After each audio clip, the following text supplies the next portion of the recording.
इस साल तो मलयालम फिल्मों के लिए बिल्कुल गोल्डन ईयर चल रहा है। वैसे तो 2024 अभी आधी हुई है, लेकिन इसी दौरान हमें आवेशम, द गोट लाइफ और अब मंजूमल बॉयज जैसी मास्टरपीस फिल्में देखने को मिल रही है। तो चलिए हम आपको मंजूमल बॉयज फिल्म को बनते हुए दिखाते हैं। Filming locations. Manjummel boys film को खास बनाती है उसका शूटिंग लोकेशन। फिल्म के डायरेक्टर चिदम्बरम जी को शूटिंग लोकेशन ढूंढने के लिए काफ़ी स्ट्रगल करना पड़ा था, क्योंकि जो वास्तव में गुना केव है वह 900 फुट गहरा है, जहां शूटिंग करना पॉसिबल तो नहीं था। एक्चुअल में यह हाईली रिस्ट्रिक्टेड एरिया है। वहां फॉरेस्ट डिपार्टमेंट से शूटिंग की परमिशन लेनी पड़ी थी। उनकी टीम ने गुफा के 80 फीट डाउन तक का मेजरमेंट लिया था। टेक्सचर एंड डिटेल समझने के लिए उन्होंने फोटोग्राफी किया। प्रॉपर मेजरमेंट के लिए लेजर और लाइडर स्कैनिंग भी किया गया था।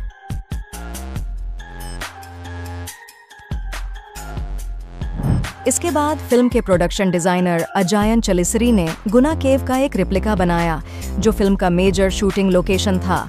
इसके लिए केरल के पेरुम्बवूर में सालों से बंद पड़ी एक गोदाम में सेट बनाया गया था।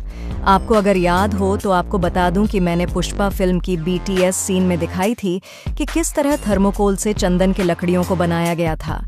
ठीक उसी कॉन्सेप्ट पर गुना केव के बड़े बड़े पत्थरों को बनाया गया। ये कोई असली पत्थर नहीं था, बल्कि फाइबर, थर्मोकोल और फोम से बने हुए पत्थर जैसे दिखने वाली आकृति थी। इस सेट को बनाने में पूरे 3 महीने लगे थे। ये 17 फीट ऊंचा था। लाइडार स्कैनिंग के कारण ये सेट एग्जैक्ट कॉपी था रियल केव का। ये 10% बिग भी था। ये इसलिए ताकि कैमरा और बाकी इक्विपमेंट इसके अंदर अच्छी तरीके से मूव हो सके।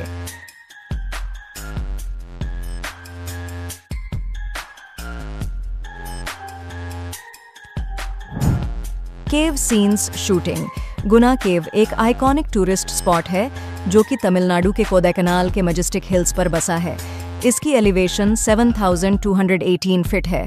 जैसा कि मैंने आपसे कहा कि फिल्म की ज़्यादातर शूटिंग एक स्टूडियो के अंदर हुई थी, बट ऐसा भी नहीं था, इसकी रियल लोकेशन की शूट हुई ही नहीं थी। एक्चुअल में फिल्म मेकर ने गुना केव के पास शूट भी किया था। केव के आउटसाइड और फॉरेस्ट वाले पार्ट को वहां जाकर शूट किया था। इसके लिए प्रॉपर परमिशन लेनी पड़ी थी। डायरेक्टर चिदम्बरम जी ने कहा कि गुना केव के पास सुबह 5 से 9 बजे की शूटिंग परमिशन मिली थी, क्योंकि 9 बजे के बाद वहां टूरिस्ट आने लगते थे।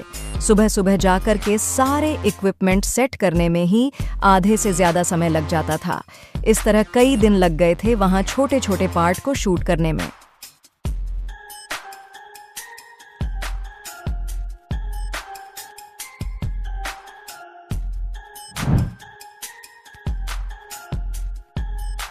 केव्स में हादसे बढ़ रही थी, जिसकी वजह से गवर्नमेंट ने इसको पूरी तरह से बंद करवा दिया था। यही चीज हमें इस मूवी में भी देखने को मिला था कि साइन बोर्ड रहते हुए भी यह बॉयज उसे इग्नोर कर देता है, जिसकी वजह से वह यहाँ नीचे गिर जाता है। यह सच्ची घटना 2006 की थी। इसी रियल इंसिडेंट के लगभग 18 साल बाद हमें 2024 में फिल्म देखने को मिली।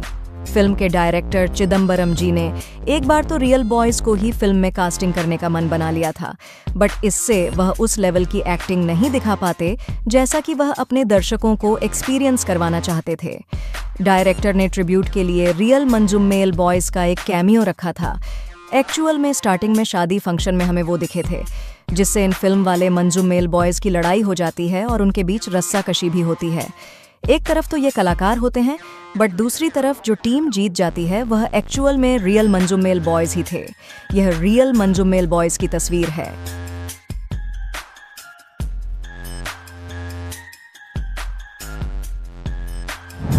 जो खाई में गिरा था उसका नाम सुभाष रहता है। इस कैरेक्टर को श्रीनाथ भासी ने किया है।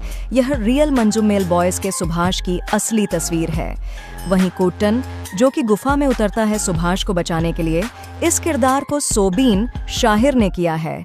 यहाँ आप रियल कोट्टन की तस्वीर देख सकते हो। ये फिल्म मुझे बहुत अच्छी लगी थी। आपको बता दें कि मंजूमेल बॉयज इकलौती ऐसी फिल्म है मलयालम इंडस्ट्री की जिसने 200 करोड़ का बॉक्स ऑफिस कलेक्शन का मार्क को क्रॉस कर दिया है। इसकी बजट केवल 20 करोड़ रुपए थी, जिसमें से आधे पैसे तो केवल सेट बनाने में खर्च हो गए थे। बाय द वे, अगर आपने इस फिल्म को देखा है तो अपना एक्सपीरियंस हमसे ज़रूर शेयर कीजिए।